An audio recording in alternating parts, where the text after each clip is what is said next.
Hey, good evening, everybody. Welcome to another night of Paranormal Chat, Lost Limbs Foundation Radio Network. And I'm not sure why we call this radio because it's not really radio, but it's, I don't know, it's internet or something. So, but oh well. As you see, nobody's with me tonight. But yeah, he's kind of bailed out. I think he's got a girlfriend.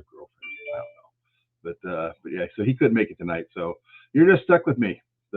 So I appreciate it. Hope nobody runs away or anything like that. But yeah, Mike couldn't make it. So but he'll be on next week, and so we're looking forward to that. He'll be back.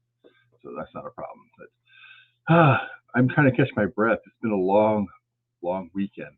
It's a long weekend, and then but yeah, I had to go out to Ashmore on Thursday night. Got out there and did that, and then and was out there until about noon today, and I got back in the office. So Ashley's with us. Yeah, Lord's not going to help you. Ashley, it's like, what am I going to say?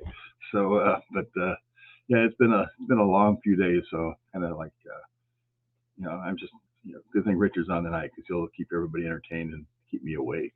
So, but yeah, looking forward to it. So if you guys, I'm going to kind of go through here. If you're looking to book something like Rhodes Hotel, there's the information right there. Call Crystal, give her a hard time, book a date with her. We're starting to see a lot of stuff filling up a lot. In fact, I had 3 dates that I was available at Ashmore Estates today, and I just sent a deposit invoice out for the third one, like seconds ago, and I just put those up a couple hours ago. So look up, no matter which place you go to, because we always try to share a lot of different locations and suggest that you go to as many as possible. There's a ton of them around all these places. Rhodes Hotel, there's an investigation coming up. Go to their website, and there's a house that's right down the street, Asher Walton House, and you can investigate both of them. They've got tickets coming up, and I don't know the date offhand, but they do have tickets available that you can go to both locations for one price, and they're going to kind of flip flop you back and forth. They're going to split the group up. I think they're doing like 20 tickets or something like that. So it should be like 10 at each location, and then they'll rotate them through. So that should be a good time. It's not even it's a block apart. I think there's like one house between the two of them. It's just that one end of the block and the other end of the block. So check it out, and you'll have a good time with that, I'm sure. So, and do we do weekday? Sure. Yeah, we actually did one last night. That's why I was out there so late. And, yep, we'll do them. We'll do them just about any time that somebody wants to, and as long as I got somebody that can be there. Yeah, we'll do them. We do them weekdays, weeknights, weekends, during the day. Just about any time somebody wants to do one, we can take care of that. So that's not a problem. The one we booked on last night, I think she contacted me on Saturday or Sunday and wanted to do it like Monday night, and it's like, yep. So we did it. So, but yeah, it was a good time. They had a lot of fun with it. So, what I'm gonna do is I'm gonna jump out of here early so you don't have to listen to me too much, and we'll bring Richard in because Richard's got a wealth of information. He's an author. He's been on some paranormal shows, some TV shows. He's a paramedic, so he's kind of got everything covered a little bit there. So it's great having him on here tonight. He's a good friend. He's been to both my locations, so looking forward to it. So let's just bring Richard in here and get him in here, and there he is. Hi, good Robbin. Evening, sir. How are you doing? I'm good, great. Good. How were things over in England or UK, wherever you were over there? I just got back home for the first time in 3 years, and so it was a bit of culture shock for me. But it's good to be back. It's raining here in Colorado tonight, but it was raining pretty much all the time when I was back across the pond, and so that makes me feel at home. So it rains quite a bit there anyway, doesn't it? It does. Keeps everything green and lush. I've been to Ireland once for about a week, and that was it. But that's been like probably 40 years or so ago. So It's been a while back. Well, you're overdue to go back. I don't think I could handle the long flights anymore. It was about 8-10 hour flight. Yeah, it's about 9 out and 10 back, thanks to the jet stream being what it is. But it's not terrible, I don't think. If you can nap, and I can nap anywhere. Oh yeah. Well, that comes with the EMS world. You got to get those when you can. So That's true. That and my days in the Territorial Army when I learned to sleep anywhere. Yep. So what's Richard up to nowadays? He's having a busy summer, and he started referring himself to himself in the third person because you did. Uh, what am I up to? So yeah, like you said, I just got back home from the UK. I did 4 days in prison, one of Britain's most haunted prisons, Shepton Mallet, and 3 days at the Skirrid Inn, a very old coaching inn. Next week, this coming weekend, I'm at Malvern Manor in Iowa with the Tennessee Wraith Chasers. That's always fun. That's one of my favorite haunts with some of my favorite humans. And let's see what else is coming up. After that, I've got the old Harriman Hospital in Tennessee. Hey, there's Eric Julian from Gettysburg. Hey, Eric. Was the tea better over there? Just curious. You know, tea is always amazing when somebody else makes it, is my opinion. The best, anything's always better when somebody else makes it. Absolutely true. So what made you decide to jump back over there after so many years? Well, it's as you said, I'm a paramedic. It's been a busy few years, as it has for every healthcare worker. I miss home. I get homesick. I used to, pre-COVID, go back home at least once, if not twice a year, and I missed that. We were all unable to travel, and last year got pretty busy pretty quick. So I decided I was long overdue, and unfortunately, I didn't get time to connect with my brother and sister. I hope to catch up with them next time, but doing time in England's most haunted jail was an offer I couldn't pass up. Now, there's a book coming out about that then?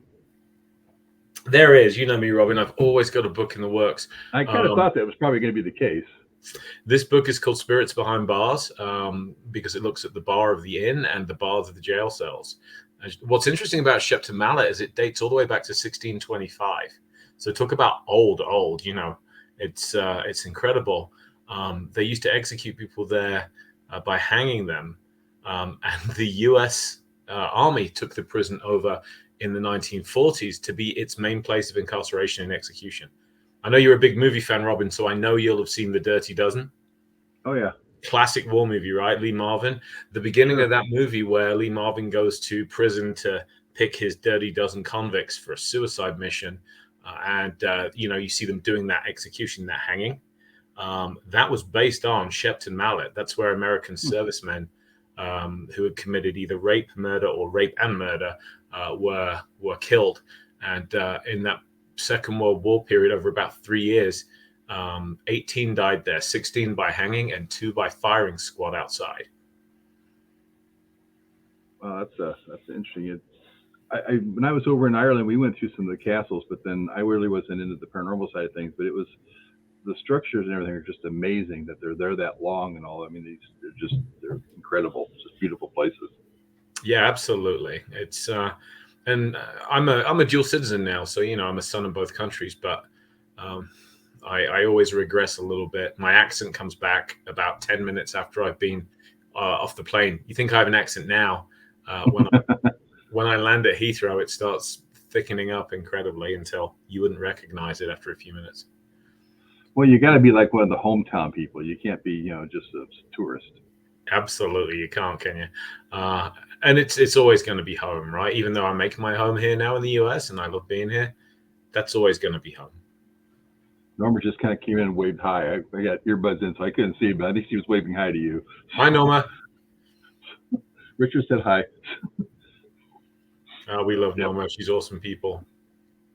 I've never seen someone who loves books as much as I do. Having been in your home, Robbin, on the staircase, for people that don't know this, yeah, you know what I'm going to say, don't you? Oh, yeah. On the staircase in Robbin and Norma's home, and this is not Robbin's thing, there are stacks of books on each step as you go up the stairs.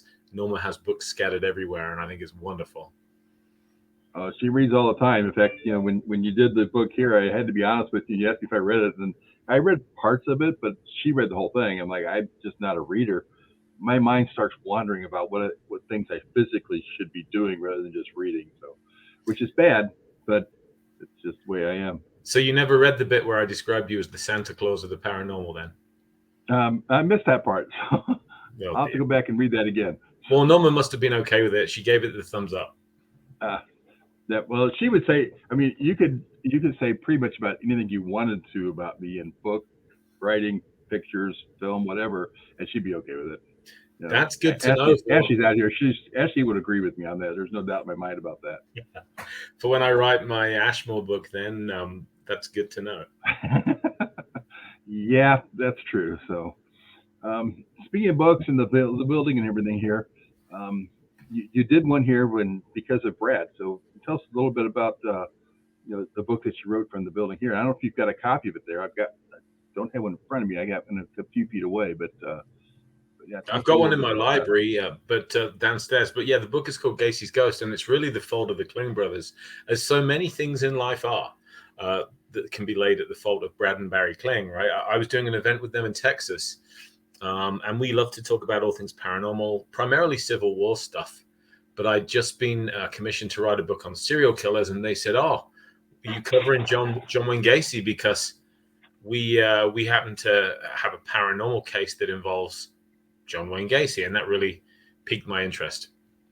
And so the story was that they had a friend, which turned out to be you, Robbin, who owned a former movie theater, which was haunted by Gacy's ghost. And I just thought it was a really compelling story. And as those of you who know Robbin are probably well aware, Robbin is in possession of an armoire which once belonged to Gacy's attorney and contained some of his paintings. And so that armoire has been the center of a lot of strange, bizarre, and somewhat nefarious paranormal activity, right, Robbin? Oh yeah, yep, that's for sure. Yeah, but numerous people have had encounters with that also. Yeah, so it always made me laugh when you had psychic mediums come over to your place to figure out what was going on. And they were picking up on the spirit of a man who went by John Wayne, and everybody's thinking it's the Duke. Right. Because, yeah, you've got a movie theater, you're a fan of Westerns yourself. I've seen your DVD collection. So that would have seemed a more logical fit, except, of course, the Duke never dressed like a clown. No, no, I don't think he'd be caught in one. But yeah, if you haven't seen the book, you can. I'm sure Rich will give you a website, but here's the front of the book, Gacy's Ghost. And that's your house on the cover there. So, yep, that's the theater right there in the front cover. So you're broadcasting from behind one of those doors. Yep, yeah, exactly. Yep, I'm. Let's see, which one is I'm right over by this window area, and right now. But yep, and I think it's Brad. I think Brad wrote the forward, didn't he? He did. Yep. Brad's gracious. It's longer than heck. Yeah, you might as well wrote half the book. Brad's gracious enough to have written the forward for 3 of my books now, and I'm really grateful for him, and also for Barry too. Both of whom are good friends and excellent paranormal investigators and great human beings, I would add. That's the theater room that you're kind of in there that you can kind of barely see, but it's full of little dolls. So. With a Pee Wee Herman doll in it. Exactly. Yeah. In a movie theater. What's the worst that could have happened? Yep. So when you guys were here and you wrote the book in Gacy's Ghost, people can get that and read it and check it out. I mean, it's a strange, bizarre story. So we don't want to ruin it for anybody who wants to read that book, especially. But where can they catch the book? Where can they find it? You can find most of my stuff pretty much on Amazon. Is the easiest place to get it. And yeah, I would love people to read it and get their opinion. It was definitely a strange case, and it had a lot of scary things in it, not least the elevator that you built in your garage, which is the scariest elevator I've been in my entire life. Well, I don't have my what's the name of the big elevator company? I don't have my credentials from those guys. Yeah, from Otis. Yeah, from Otis. Yep. Yeah, they haven't been out to inspect it yet. It's a Harbor Freight special, so I don't think I told you that at the time. No, but yeah, it's a strange thing to be in the middle of a thunderstorm riding an elevator up, a rickety elevator up to the floor of a garage said to be haunted by the ghost of a serial killer. It reminds me of what a strange life I lead sometimes. You're asking yourself, why am I doing this? Yeah, most people take vacations on a beach or a cruise ship. I took mine in your garage. Yep. Yeah, you were here for a few days also. And yeah. Yeah, and you made very welcome. I'm very appreciative of that. And we had a few odd things which you can read about in the book. Definitely took place there, and certainly as many questions arose as answers did, which is always true with the paranormal, isn't it? Oh yeah, if you don't get both of those, if you don't get the questions saying you're not going to get any answers, so you gotta. It's kind of interesting just to kind of catch both at the same time and see what's going on. But we had a couple people at Ashmore last night that just two people spent the night there. They actually stayed inside the building, Mm-hmm. and they had said they had some issues on every floor, things Mm. happening on every floor while they're there. So they had a good time with it. I loved Ashmore. It did not disappoint, and very different vibe to your home. I remember, and I also remember how it was as active, if not more active, in the day than it was at night or late at night. Anyway, it was almost as if things kind of wound down as midnight approached. So starting in the daytime and then going through until midnight. And we would go on until 1, 2, 3 in the morning, but we got most of our catches earlier rather than later.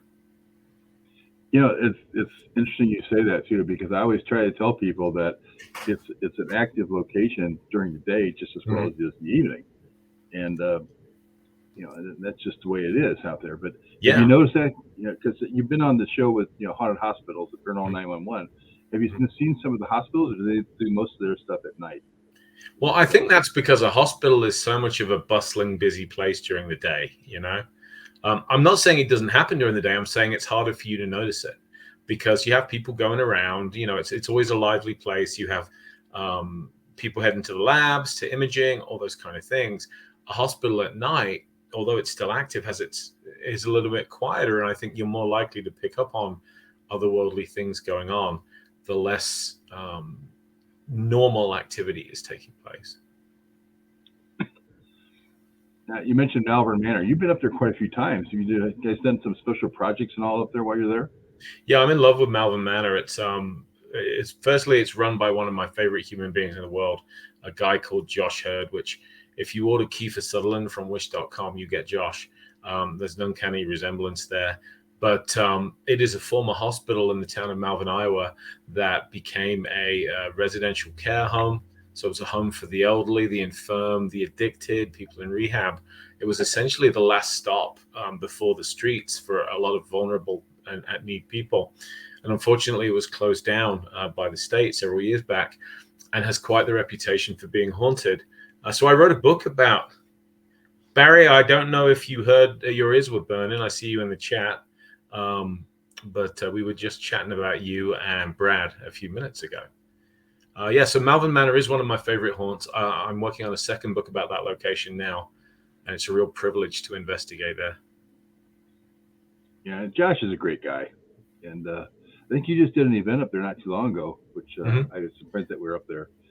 They said it was pretty crowded when they were up there, but they love going up there. It's just a matter of it's one of those celebrity events, and you're always going to figure that there's going to be a lot more people there than you anticipate.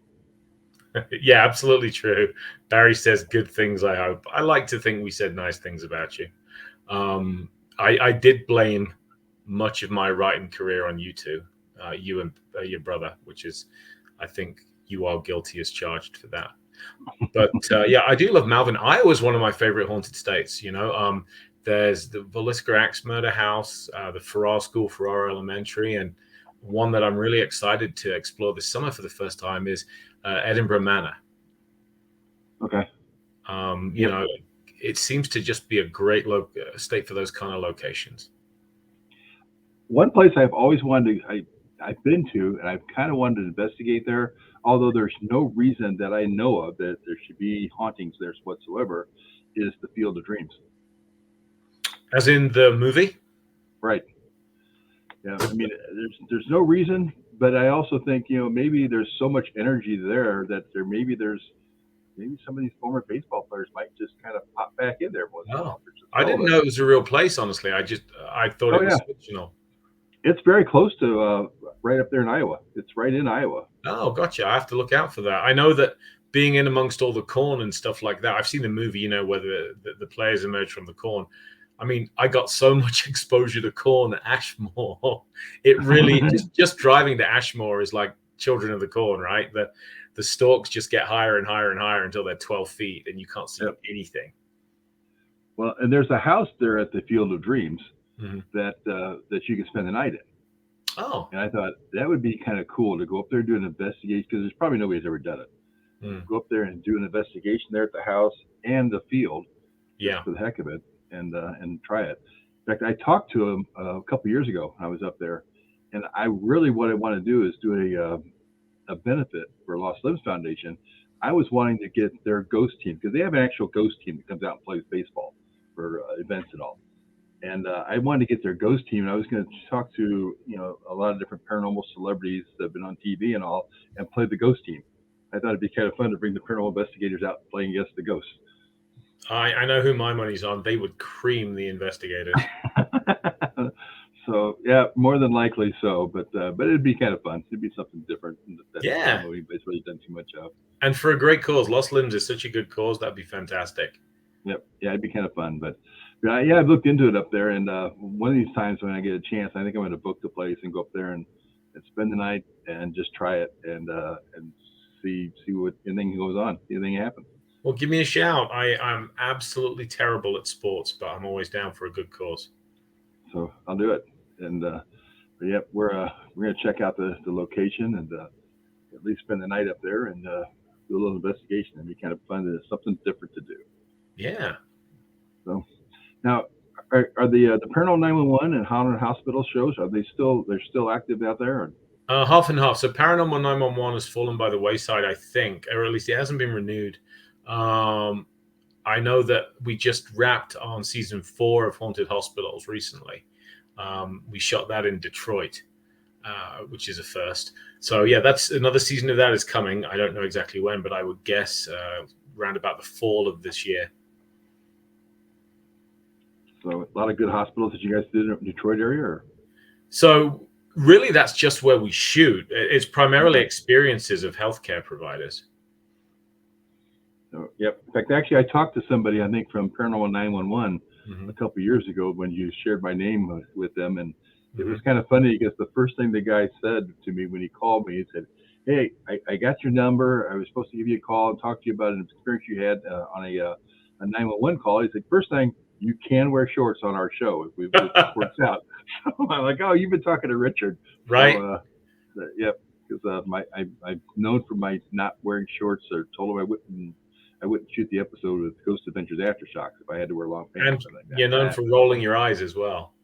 But yeah, did that too. So yeah, on film.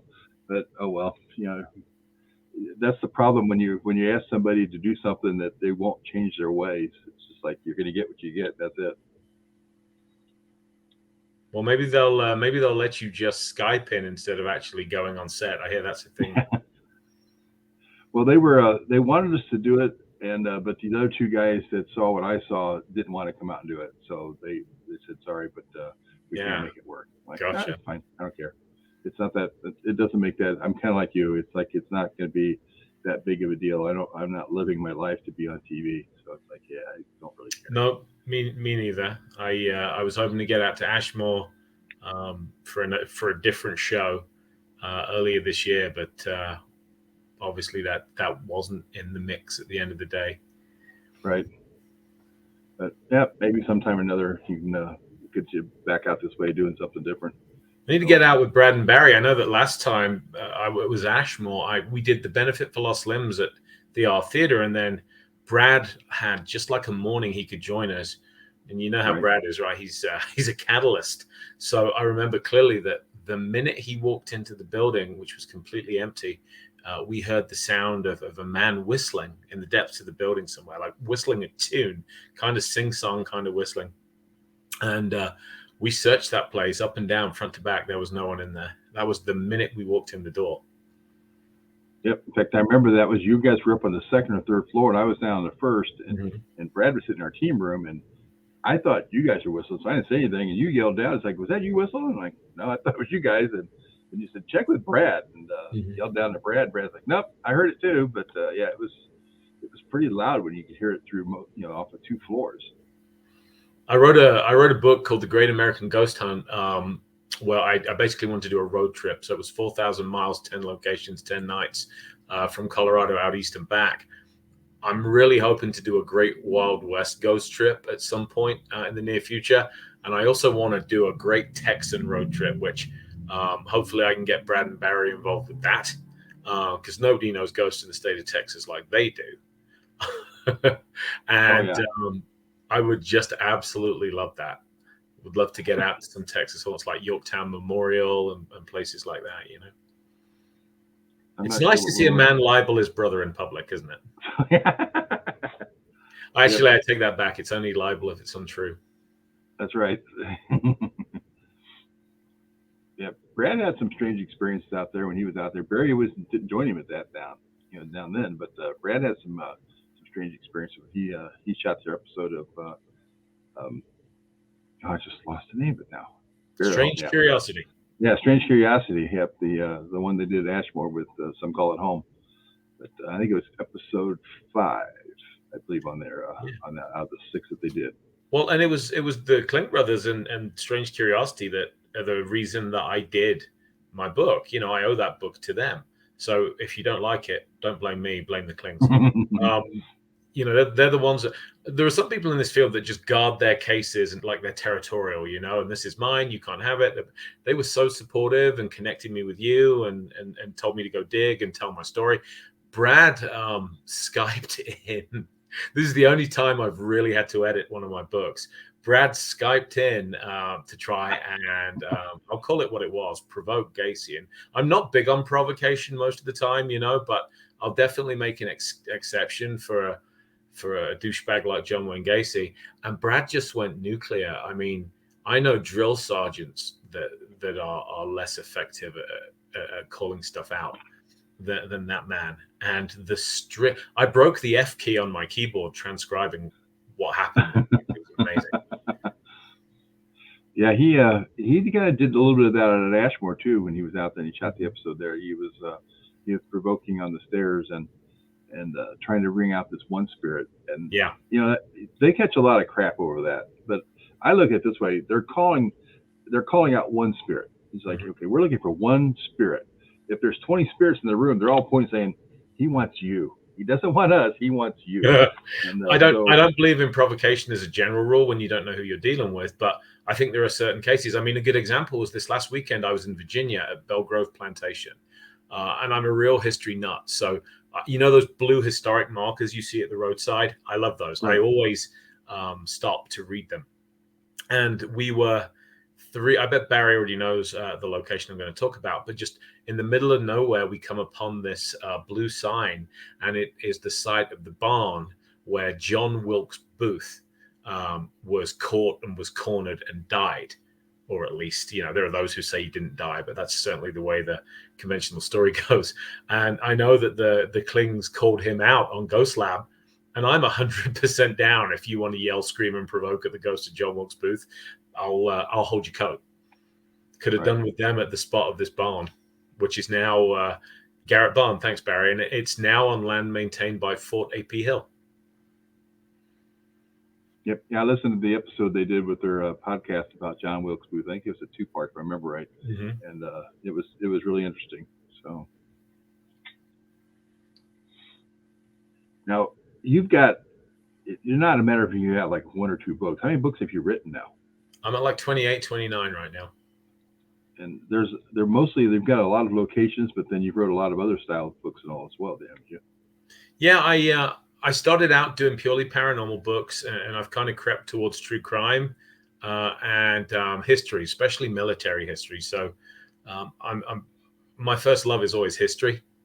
And my favorite books to write and read are that Venn diagram of where the paranormal and history meet, which is why I'm so fascinated with the Civil War, with Gettysburg, things of that nature.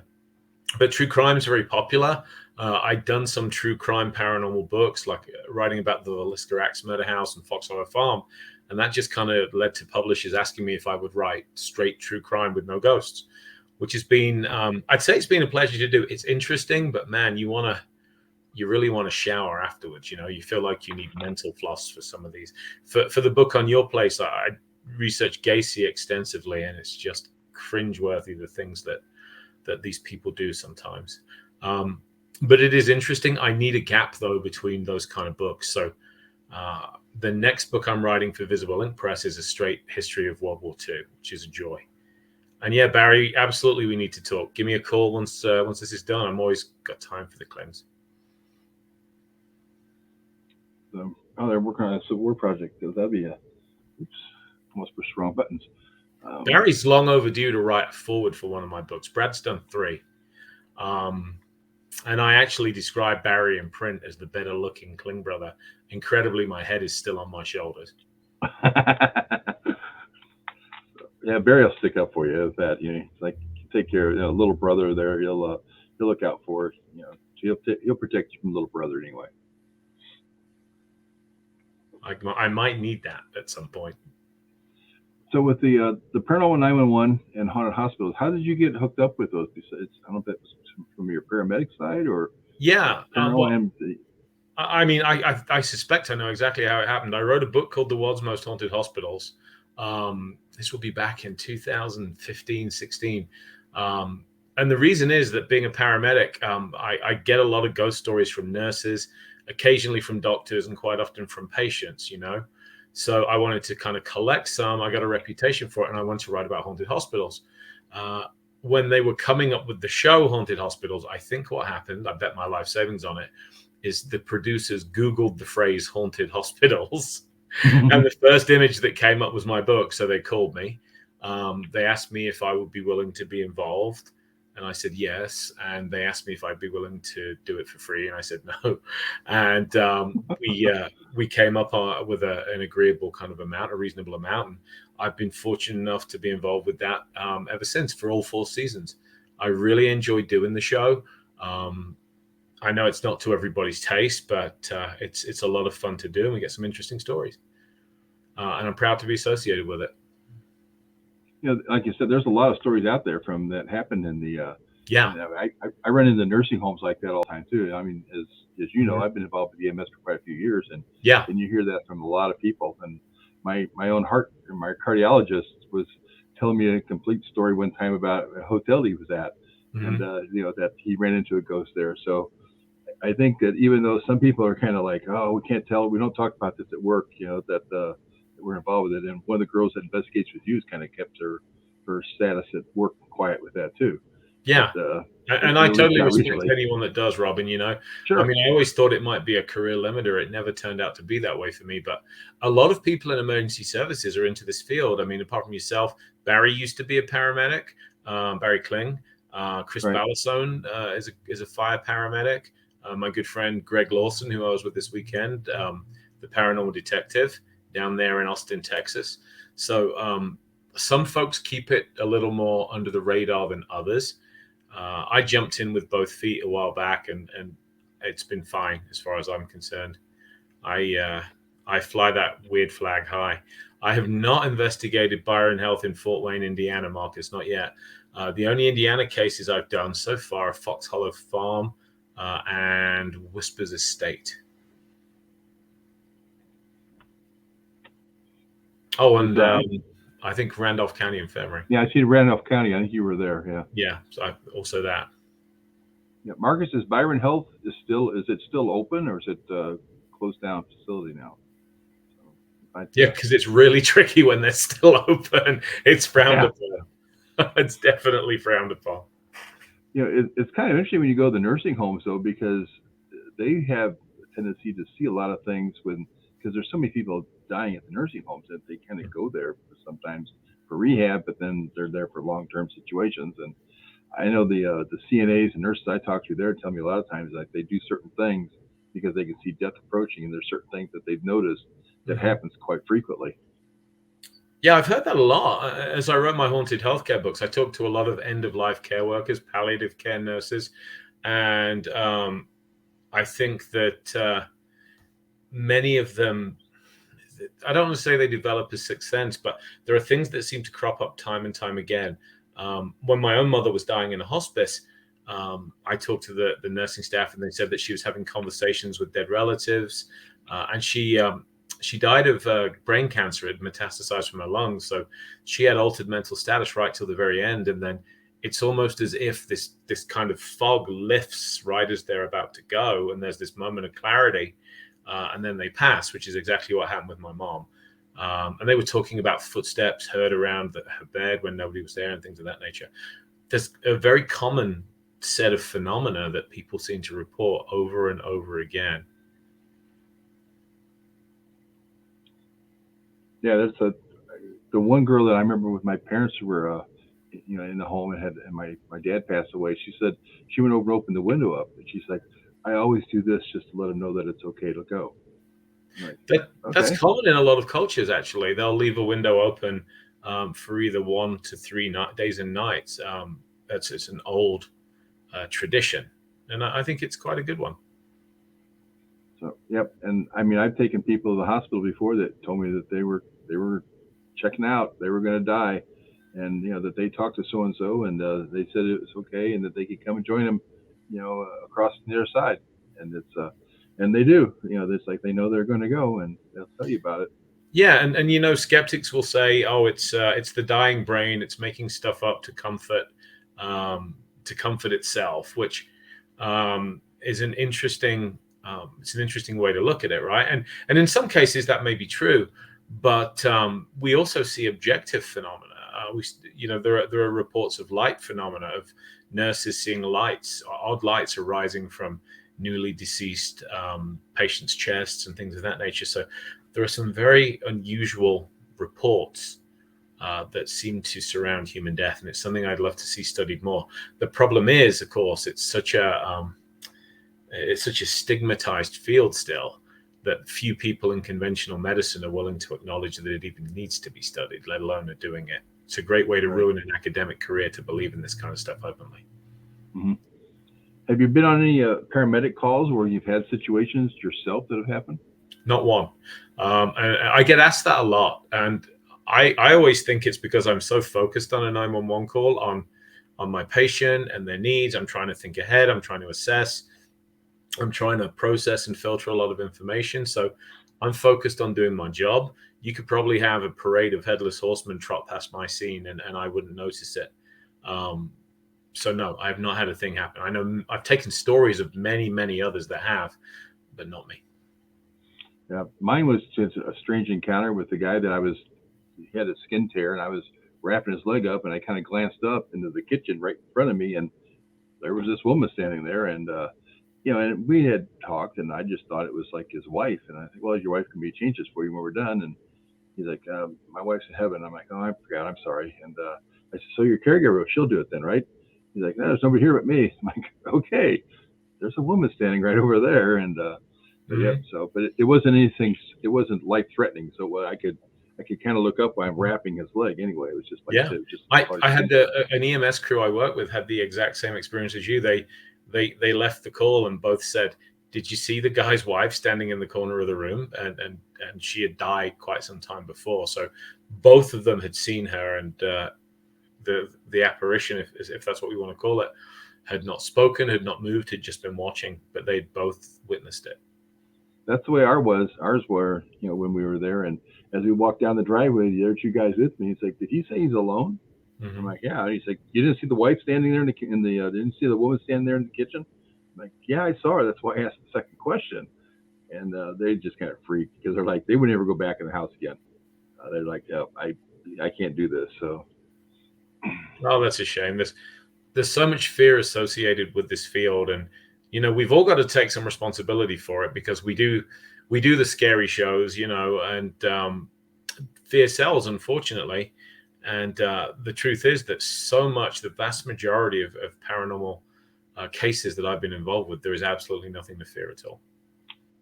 Right. Yep. And I've witnessed that same thing. And the only ones that were kind of scary were the ones that people were making up because they wanted it to be scary. Yeah. And those are the ones I usually just walk away from. Yep, there are some folks out there, unfortunately, that want attention. They want to be on TV. They want whatever. The really impressive ones don't want publicity. They're not looking to get any kind of visibility from it. They want answers. And those are the cases that are the most, I think, important ones to work. Yep. And some of those you can actually almost do over the phone. I mean, I've done that myself with objects, haunted objects that somebody brought in, and it's like, just take that out and see what happens, and everything stopped. They're like, case settled. Don't put that back in the house. Says the man with a haunted serial killer arm warrant.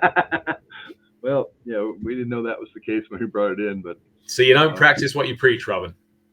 But I wasn't worried about it. I'm not, I'm too old, too fat, and he's not interested in me, and he's not interested in Norma, so we're safe.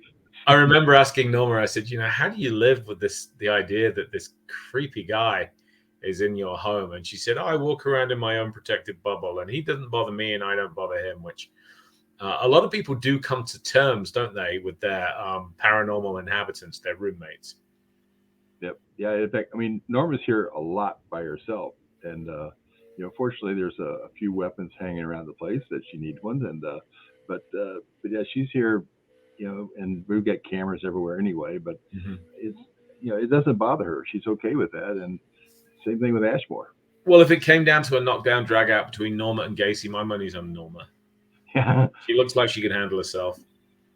Well, and we had I had another psychic that actually was here one time, and I can't remember if it was the male or the female that was here, and he told us that Gacy was here. They picked up on Gacy, and they also picked up on a lady that was here, and we kind of finally figured out that because she told me, it's like she told us the name of everything. It's like, yeah, that's my mom, and she's like, yeah, well, she's here because she's gonna make sure that Gacy doesn't do anything to you guys. Like, okay, well, I could believe that with her, so that wouldn't surprise me. So, but yeah, it's kind of different, living in a location that's like that, and that's why we've kind of quit doing investigations here as well, because we've got so many people that's all they want to do. I mean, with you guys coming down, we knew that was going to happen, but I bring other people in, and the first thing they want to do is try to talk to Gacy, and I was like, no. I said, I've had problems with my heart going to AFib when that's happened, and I said, I don't need that issue anymore. So we try to stay away from it. You have a collection of, I think it's fair to say, very esoteric paranormal oddities. You're quite the collector, Robbin. So, I mean, Gacy may be the best known of the spectral inhabitants of your home, but there are plenty of other objects which I think have brought something in. Would you agree? Oh yeah, I would imagine that's probably the case. There's quite a few different things that we've brought in from time to time, and just having Ashmore. I mean, if we believe that you can transport spirits, a couple of friends of mine told me that I have a whole, I forget the term that they called them. It's just basically just a lot of people that that kind of follow you around, and they're probably right. So yeah. Entourage, that's what he said. He told me, I've had two different psychics told me, they called the same words. He said, and they didn't even know each other. They said, you have an entourage that follows you around. And so it's like, okay. Yeah, two different ones. One of them told me that at Ashmore, and the other one actually was Damon, who was on the episode. Yeah. He's the one that told me, he's like, you have an entourage that follows you around. And another psychic who came at Ashmore one day told me the same. I thought it was kind of interesting she used the same words that he did. I would believe it. Have you ever picked up anything that you've kind of thought you brought home with you? I'll be honest with you. I used to scoff at that kind of thing. For 20 years, I used to kind of poke fun at it. And, they say pride goes before a fall. So I did nothing in the way of psychic protection or anything like that at all. I used to scoff at people that did. And then something came home with me. This would be about 4 years ago. Something came home with me around Christmas time. We started to have odd things happen in the house. My wife and I both saw a shadowy figure in the house. We heard a woman's voice in the house. And, you think you may be hearing things, except my dog went bananas and went after it like there was a person in the house, and was kind of confused when there was nobody there for her to catch. But the absolute straw that broke the camel's back was that I had some picture frames stacked up ready to be hung on the mantelpiece, and they were all pushed off and almost crushed my cat. And my pets are my kids. You can mess with me, and that's right. All day long. You threaten my animals, it's war. So I kind of had to eat some humble pie because I'm an agnostic. I believe in something greater, but I don't know what it is. And I called a friend who's a Catholic priest, and I said, Stephen, would you mind coming over and doing a blessing or something on the house? And To his credit, he did. He came over. He spent an hour and a half with holy water, marking crosses on doors and windows. He went through the house from top to bottom, front to back, almost like he was sweeping dirt out on the floor and then out through the front door, And I said, I really appreciate you doing this, but I'm not a Christian. I don't believe in, in God. I don't know what I do believe in. And he just smiled at me and he said, that's okay, as long as he believes in you. And what I can tell you for sure is that everything stopped after that, everything. And he told me that something had latched onto me during one of my visits. That was the year I went to Waverly Hills, Bobby Mackey's, Asylum 49. I did 5 or 6 very well-known, reputedly active places. And he said I picked up something there and it came back and was just being a nuisance. That's all. No danger, no threat, apart from the picture frames. And that's when enough was enough. Yeah, I can understand that completely. I'm not one that really thinks that. I guess my problem is that I have to be proven. It has to be proven to me that this stuff works, such as the salt and things like that. I mean, I've actually seen somebody came out to Ashmore one day and they poured salt all around their car, and I guess so nothing could go with them in their car. I look at that and like, so you're telling me that the spirit's not allowed to step over the salt to go with you? It's like, I don't know. I can't. I have a tough time buying that. I think it's nothing to do with the actual properties of the salt. I think it's everything to do with the directed belief. I think that there is a ritual component to it, and the salt is just a focus for that belief or energy. I mean, again, I've always, ever since what happened in my house, I've done psychic protection. I went to the Sally House. I'm sure you're familiar with it in Atchison, Kansas. I'm working on a book about that. And I'd heard from several investigators that said that house is cursed. It's nasty. There's something dark there. And I went in with an open mind. I was respectful but wary. And I received warnings from 2 different sensitives in advance saying that there was something negative that had attached to me from the house. And, I didn't give it too much thought, but I did my standard psychic protection, which is like envisioning light, that is protecting and washing through you. And about 30, maybe 40 minutes outside of Atchison, 3:30 in the morning, my truck tire, brand new Cooper tire on my F-150, shreds. I don't mean it went flat. I mean it shredded and threw me off the road in a high-speed skid. I'm fortunate not to have been seriously hurt. And so, it did make me wonder, was this just a defective tire? Because I took it back to the shop and they said, well, this was a zipper failure. We call it a zipper failure. The whole thing just rips like a zipper. And it's highly unusual unless the tires are very, very old. So they said it's conceivable it was a manufacturing defect, although unlikely. But I was advised afterwards to take a bath in Himalayan salt, and I did. Because now I take the point of view of whether it works or not, what's the harm? Right. I definitely came close to being badly hurt in that accident. Yeah, no, I can see that that happening. I mean, that you do that type of stuff just because if it may or may not work, but it's not gonna hurt. It may or may not work, but it's not gonna hurt. So. Like the old saying goes, if it sounds stupid and it works, it's not stupid. Yeah, exactly. Thanks, Jamie Lynn. That's a really sweet thing to say. The Nicolas Cage blanket has been getting some miles in this year, with many more to go. All right. So tell us a little bit what since she brought that up. What's up with the Nicolas Cage blanket? It was a gag gift for Christmas from a friend of mine. I got a blanket which is screen printed. This was actually last Christmas, and it has a shirtless Nicolas Cage emerging from a banana. Don't ask me why this is a thing, but it's a thing apparently. And I thought it was funny. And I decided I was going to take that on every haunted investigation. So I took it to Beatty Mansion in St. Joe, Missouri. I took it to Waverly Hills. Like, I've taken it everywhere. I took it to England, to Shepton Mallet Prison, the Skirred Inn.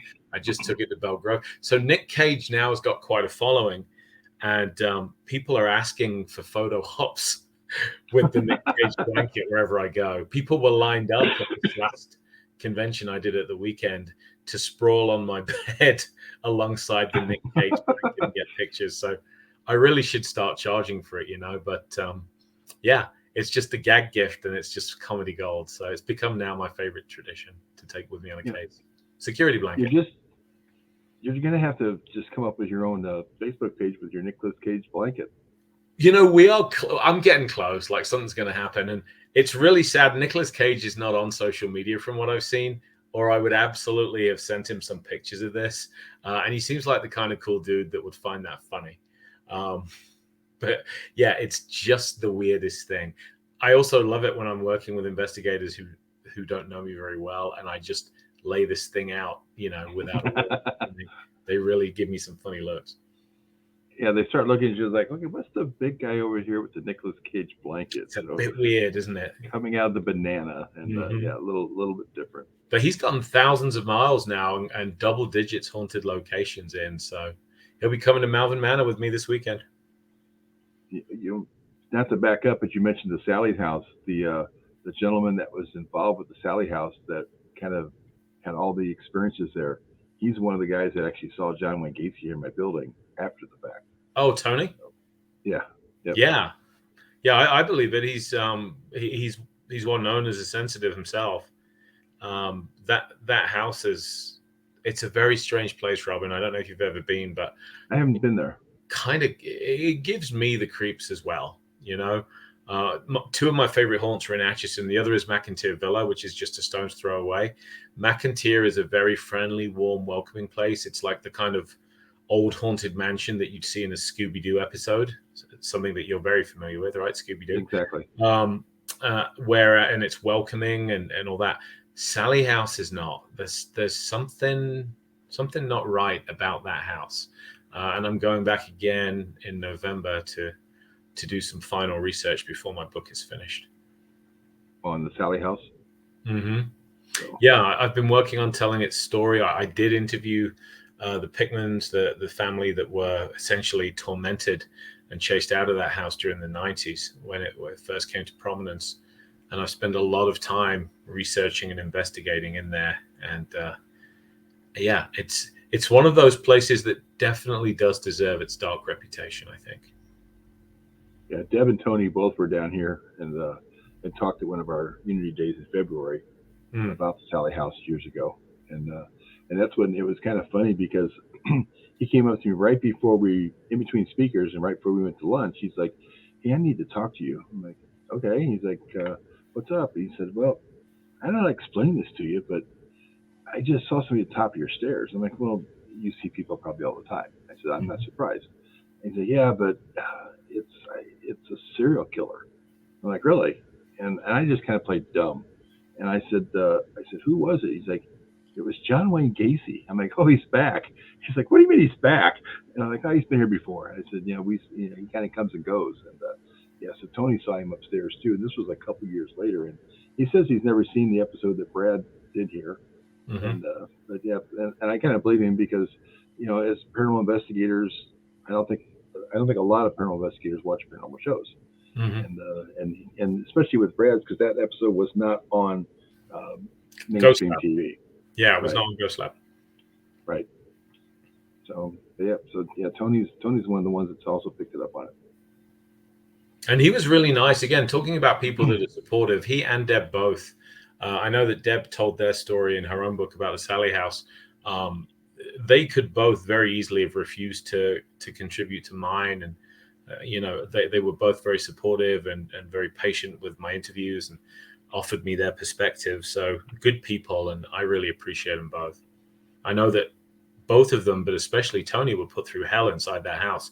The injuries that he sustained, if you've ever seen pictures, they're brutal. Right. Oh yeah. He shows pictures here when he did the event here. When he spoke at the event, he had all kinds of pictures of the cuts and the deep scratches and the cuts and everything. I think it was a burning sensations that he went through and all too. So it's been a few years since he was here, but yeah, it was pretty bizarre. Your favorite thing online is seeing my dog's welcome home. Yeah. My dog mobs me every time I come through the front door after a paranormal adventure. She's an absolute sweetheart who was abandoned by her former family.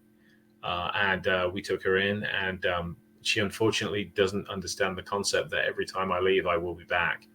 So I get mobbed by this bundle of drooling fur every time I come back in. I have to kind of ask you too, because I know being a paramedic, have you ever used any of that? I mean, I've done some stuff with it, but have you ever used any of the paramedic tools like the heart monitor or pulse ox or stuff like that during investigation? Not really. Yeah, not really. I haven't. I mean, I don't know why I would use pulse oximetry. A cardiac monitor, it'll tell you, I guess, if the patient is tachycardic, but I can tell that with 2 fingers on a wrist. Right. Blood pressure, I would expect if someone's scared. It'd be great for measuring a fear response. What I do use a lot is I will, on help cases at least, with the consent of the person involved, I'm interested in a medical history because so many medications have hallucinations as a side effect. Mm-hmm. And we're under a misconception that hallucination, the term means seeing things, and it actually doesn't. You can hallucinate with any of your senses. You can have auditory hallucinations, olfactory hallucinations where you smell things that aren't there, depending on which part of the brain is being stimulated. In the same way that when you're going to have a seizure, the aura that you get, the warning before a seizure, is essentially the same thing, one of the 5 senses hallucinating. So I'm always interested in whether the patient has just been prescribed or has had a dose change on a medication that might make them hallucinate or affect their senses. So a thorough medical history can be very helpful. That's probably the biggest paramedic skill that I use on investigations. Yeah, as long as they'll share that with you. And sometimes they think you're trying to say that they're crazy or something. It's like not at all. It's just you're looking for answers. Well, and mental health is a concern, right? And I'll tell you, I have mental health diagnosis myself. I'm a diagnosed depressive.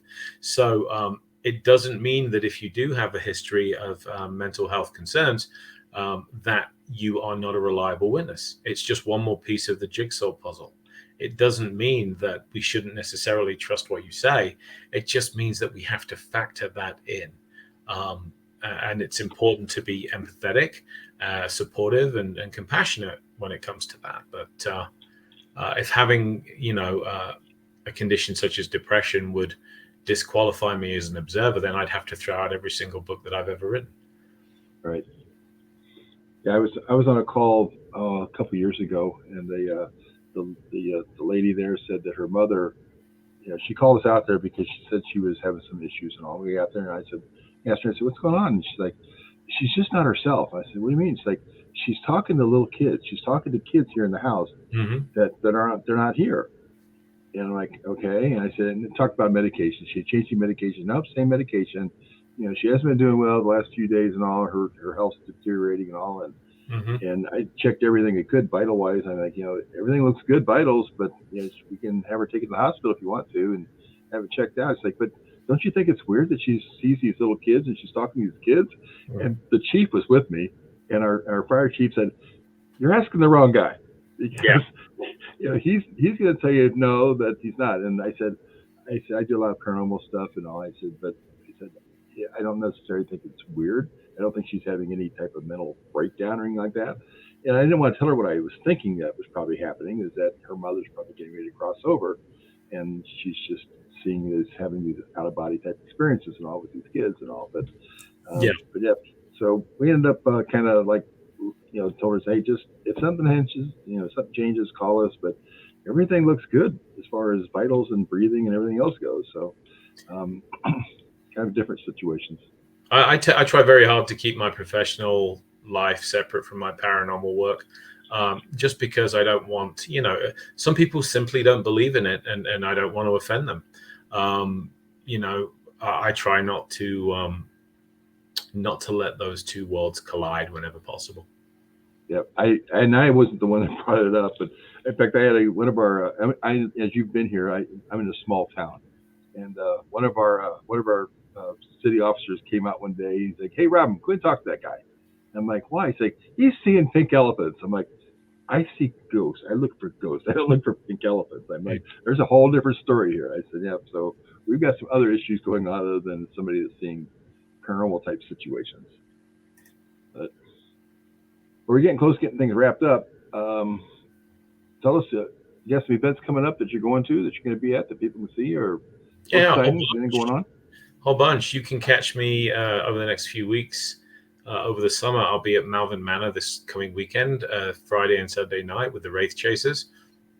Following that, the old Harriman Hospital in Tennessee, a new hospital that I'm excited to be investigating. We have the Haunted America Conference this summer in Alton, Illinois.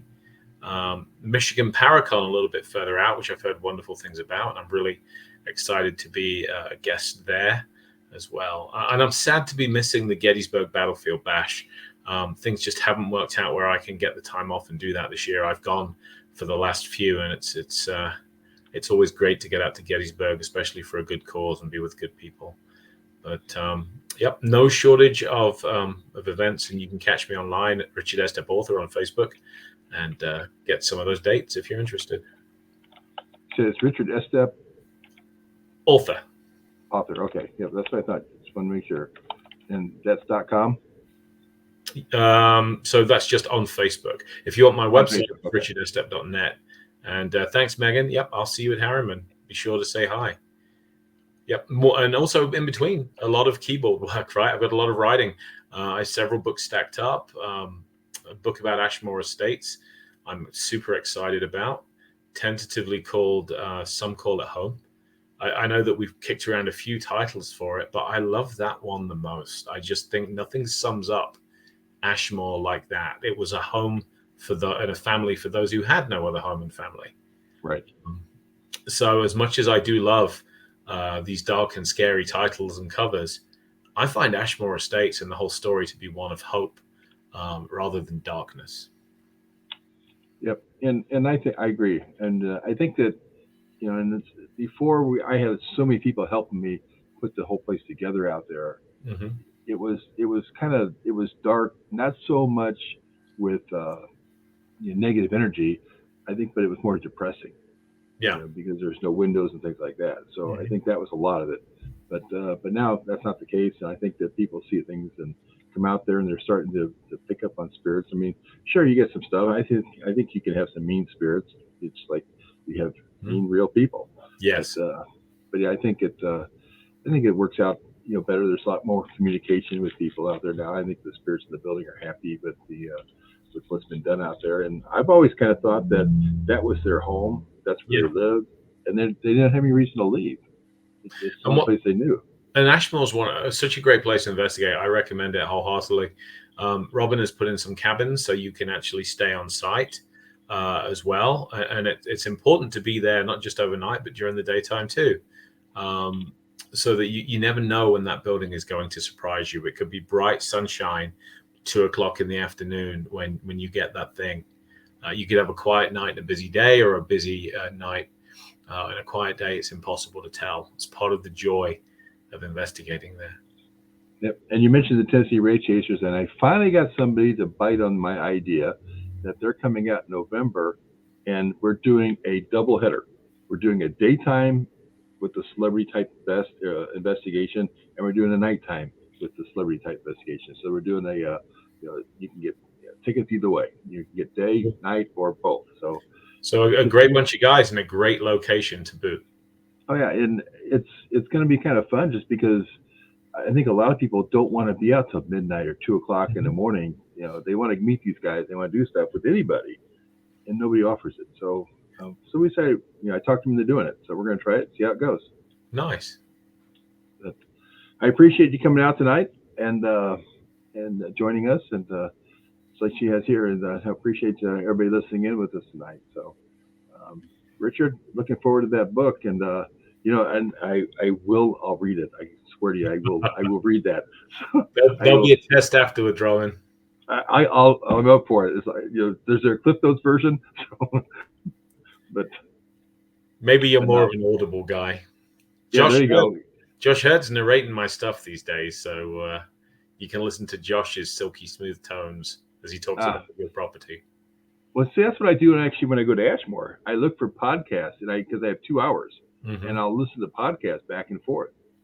That's why I've listened to all the Kling Brothers podcasts on the way back and forth to Ashmore, because I can sit in the car and just listen to that stuff on the way over. And rather than listen to music, I used to listen to that. I'm the same way. I have some of Brad and Barry's stuff stacked up for my night drive. I have a 9-hour drive to Malvern coming up, and you hit those eastern plains from Colorado, and it is all horizon to horizon, brilliant stars and cruise control, and you can get involved with something like that. Hear a great story. Oh yeah. So once again, appreciate you coming on tonight, and thanks for hanging out with me. And hopefully I'll see you sometime. I know I'll see you up in Michigan. You sure will. I'll see you up there for sure. We'll hang out there. Thanks to everyone that came out to listen and dropped by to support and left comments. Thanks very much. We appreciate you. So thanks much, sir. I will talk to you later. Cheers. All right. Good night, sir. Good night. All right. Great having Richard in tonight. Really appreciate him joining us and taking some time out of his schedule, because I know he just got back, and so he's really busy with everything. But and appreciate you guys sticking around and hanging out with us. And we will see you next week. We're going to have Jennifer and Lee Kirkland with us. So we'll see you next week. Good night, everybody. My name is Mike, and I'm the founder of the Lost Limbs Foundation. The Lost Limbs Foundation is a 501c3 nonprofit organization that provides assistance to amputee children in need of prosthetics. I started the charity after my own struggles after my leg being amputated just above the knee. Prosthetics cost thousands of dollars, and the average lifespan is 5 to 7 years on a prosthetic. Kids are constantly growing, so they'll go through multiple prosthetics throughout their life. This is the prosthetic leg that I use, and the cost was about $70,000. The Rhodes Hotel is in Atlanta, Indiana, and is owned and operated by the Lost Limbs Foundation. We are currently doing photo shoots, ghost hunts, and special events to help raise money for the charity. For more information, you can go to lostlimbsfoundation.org. With your help, we can help these kids one step at a time.